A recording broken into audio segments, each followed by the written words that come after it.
My name is Soli Ngobese. I am Morris's father. In mid-August, on a Sunday, I just arrived home from church to be told there were some policemen that had just come home to deliver a message that if Morris's parents could phone Birmingham Hospital because he had had an accident where they say he had fallen from a second floor flat or 50 feet onto the pavement. I quickly got hold of the phone and phoned Birmingham Hospital, and I was put in touch with the consultant in A&E.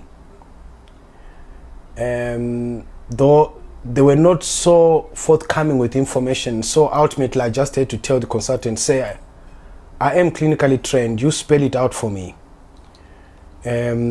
What is the GCS for this boy, which is the Glasgow Coma Scale, which ascertains how conscious a person is. We use that if anyone has had a fall or a suspect head injury. And the consultant just was forthright and told me it was 3/15, and it never gets lower than 3/15, implying that the boy was unresponsive. And he said it had been 3/15 for the whole day, because this kind of tests, they do them every hour to see if the person is getting worse or getting better. So he said, if I were you, sir, you have to grab your wife and quickly rush over to Birmingham. When doctors speak like that, you know what they mean. So we took off from London around 4 and we arrived in Birmingham just before 8. And they told us that Morris was no longer in A&E anymore. He had been taken to the intensive care in ITU. So we went into the ITU department and we saw the consultant, and he said, before you see your son, I need to speak to you. So he sat us down, me and my wife, and the lady who had given us a lift, and my sister was also there. And he introduced himself and he explained what he had in front of him. He said Morris had fallen 50 feet from a second floor balcony onto the pavement and had been brought to A&E. They had put him in a collar because they were suspecting spinal injury. Also, he had a broken pelvis. His liver had ruptured and his kidneys had ruptured as well. And he also proceeded to tell us that when he was transferred from A&E to ITU, not long before we arrived, he had had a cardiac arrest and they had brought him back. And then that's when they also discovered that his right lung had collapsed. So they'd put 2 drains. He proceeded to tell us that the mere fact that our son was alive was a miracle in itself. He said he had worked at the Birmingham Intensive Care Unit for more than 9 years, and they've got more than 100 critical care beds, which makes them almost the biggest in Europe. So he said he had seen it all, and he had never seen anyone of that fall surviving. So he proceeded again to let us know that he was not sure if Morris was going to make it through that night, especially because of the ruptured liver, and just in case it bleeds again, or maybe any vein that would rupture internally, that was going to be it with Morris. The moment he said that, I quickly moved in and I said, excuse me, sir. Thank you for the facts that you have told us. We are Christians. We see miracles every day. We live in miracles. You do your best and we will do what we know which is prayer. This doctor looked at all four of us and just thought, you could see it in his face. It was like he's saying these parents are in denial, because there was no one screaming, there was no one howling.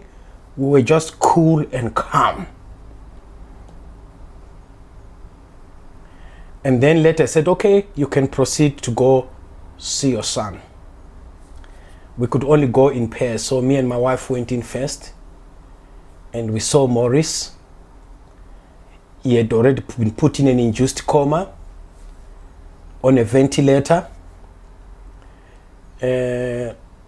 We prayed, me and my wife,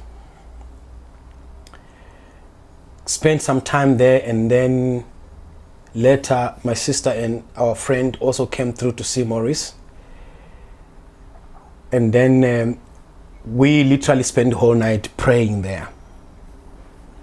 And of course, contacting the brethren to start a prayer chain. During that first night, me and my wife stayed in that ITU department, or in the visitors room, praying. We were aware of the prayer chain that we had already got our brethren to get involved in. Actually, just before we left London to travel to Birmingham, when I'd phoned the hospital and they told me about this whole accident, I phoned my deacon, who happens to be my house group leader as well, and informed him about what had happened, and that I was going to keep him up to speed. But before we had even left home, another call came from a deaconess in our church, and she informed me that pastor wanted to speak to me. I took the phone over, and pastor prayed with me, and I thanked her very much. So when we were praying throughout that whole night, I was aware that we had informed those of our company, because we had a battle here at hand. So we kept speaking words of life into Maurice, words of healing. And the following day, around 11 in the morning, when the doctors start to do their rounds, the miracles started happening now. Firstly, the registrar, the trauma registrar, came to us and introduced herself and told us that there were 6 teams of specialist consultants that were looking after Maurice. It was them as the trauma team, and then the ITU consultants,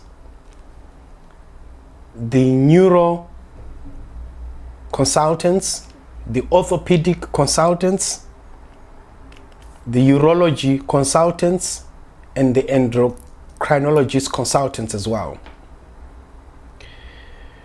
So the first on the scene during the doctor's round time, it was the neurological team. It was the head specialist nurse. She came to us and introduced herself, and she said, we've done scans on your boy's brain. We have seen contusions which show that there has been a shaking and an accident there, but we haven't seen any bleed that would warrant us to go and drain a clot. So we just don't understand, but for precaution, we've just put a bolt into his skull to monitor the brain pressures, because usually with this kind of an accident, the brain will swell and we have to monitor that. But it's almost 12 hours down the line and your boy's brain pressures are normal. And we're quite happy with that. Well, for me and my wife, we knew that was the first miracle. And then the second team came, that was the urology team. They said, we have monitored this boy's kidneys. They are firing on all pistons. There is no blood in the urine. Everything is working well. We know those kidneys have had a trauma, but there is no visible injury that is impeding the functioning of those kidneys.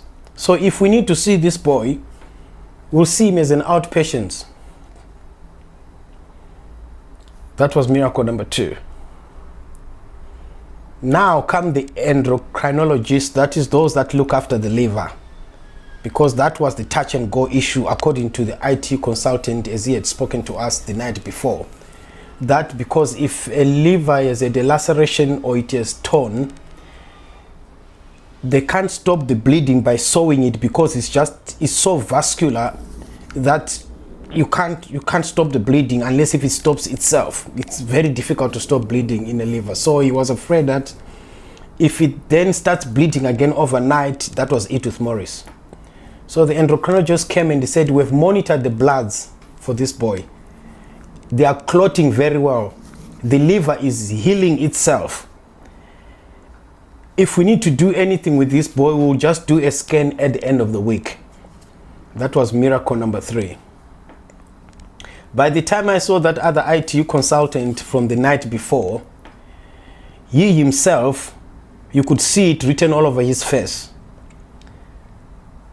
that what we were telling him the night before, when we declared that we live in miracles, we see them every day, you could see now that he was looking at us differently, because he now could see that these people were not cuckoos at all. There's something they knew which they didn't know. But of course, being a doctor, he was precautionary. He was saying, oh, but it's not out of the woods yet. There is still the collar in the neck where we think he has broken his C-spine, so we should wait till he has gone for the MRI scan. We said, that's fine. When you are ready, do what you got to do.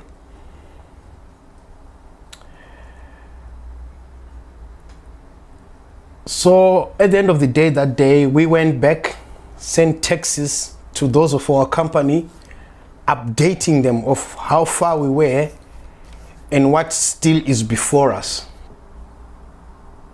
The following day, an MRI scan was done. And when we saw the IT consultant at the end of that day, he gave us the results and he said they have found out that the C2 bone in the spine was fractured, and it was a very delicate area there, and it would need the neurosurgeons and the orthopedic doctors putting their heads together to see how best they were going to secure that bone without severing the spine in any way, or else he would lose all lower body sensation and movement. But unfortunately, they said we couldn't see them that day. We would have to see them the following day. We said that's all right. That same day, we had one of our choir members who had visited his parents who stay in Birmingham. She had visited to see Morris, and she apparently just came with her parents as well. I remember them telling us one testimony or one word of exhortation that I'll never forget in my life. The father just told me and said, listen, son, we know what the doctors are saying about this broken C2 bone. Remember when God took Adam's rib? He said Adam woke up the following day and went about doing his business and was not even aware a rib had been taken out of him. There was not even a scar on Adam. saying that is what God is going to do with your boy. So the following day, when we waited the whole day for the neurosurgeons, and then they came around 5, the neurosurgeon introduced himself and he said, there's 11 neurosurgeons in this hospital. 7 of us have looked at your boy's results, and the results that we see are uncommon. He called us and said, sit next to me on the computer, and he started to show us the MRS results. And he said the head is the heaviest part of the body, so when someone has a fall, it will compress the vertebrae. So we're expecting something like that with your boy. But surprisingly, the gap between the C2 and the C3 bone is even wider than of a normal, ordinary human being. We just don't understand how. And we've looked for a fracture. We can't find it. So we can't go in and fix something that's not broken. And I remember the testimony that I'd been told the day before, that God would go in and do a job, just like what he did with Adam, by taking a rib and never leaving a scar. So the doctor said, we don't need to have this boy in a coma anymore. So within 19 days, Morris was out of the ITU and onto the wards. And when he was discharged from ITU, he was not on any medication he was taking. They had put in Oromorph to be given when required, which he didn't need. But he had to go to the ward so that that pelvic area can heal. And that collar, their protocol said it should stay for almost about 8 weeks or so. On the wards, they took off the nasogastric tube which they were using to feed him, and he was eased off into food with no problem. And physio, at one time when he arrived on the ward, his left hand was so contracted and left leg, and they wanted to give him Botox sort of to relax those muscles and baclofen. And I told my wife over the phone that don't let those doctors do that. And my wife spoke to Morris, was reading the Rhapsody with him and speaking words. After about 4 days, when the doctor came back again after over a weekend, Morris's hand was now stretched and his leg was quite straight, and he was saying, what did you do? Morris just pointed to the mother and said, it's my mother. But we knew what was happening. Morris right now, he is walking. His physio, he has been so accelerated.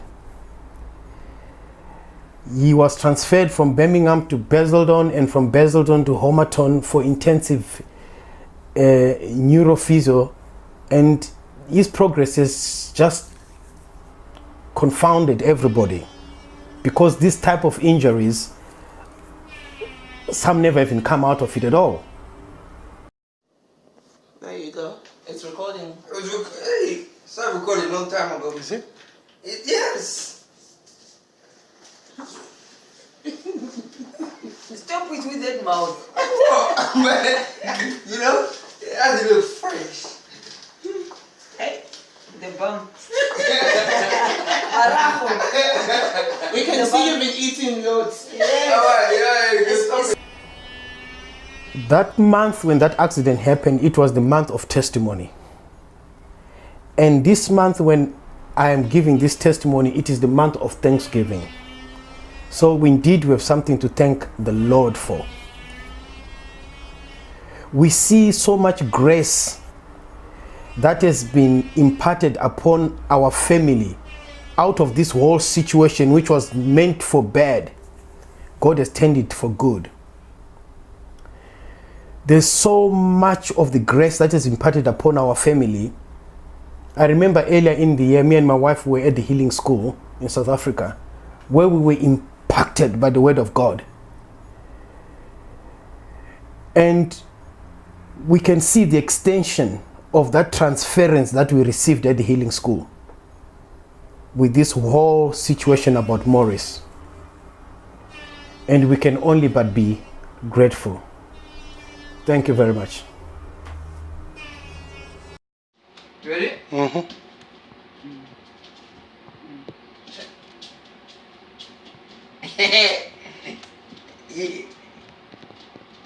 Summarize what happened to you. Say how it makes you feel, how you feel now. I shouldn't leave out his beautiful sister Nancy. I mean, without her. Am I right?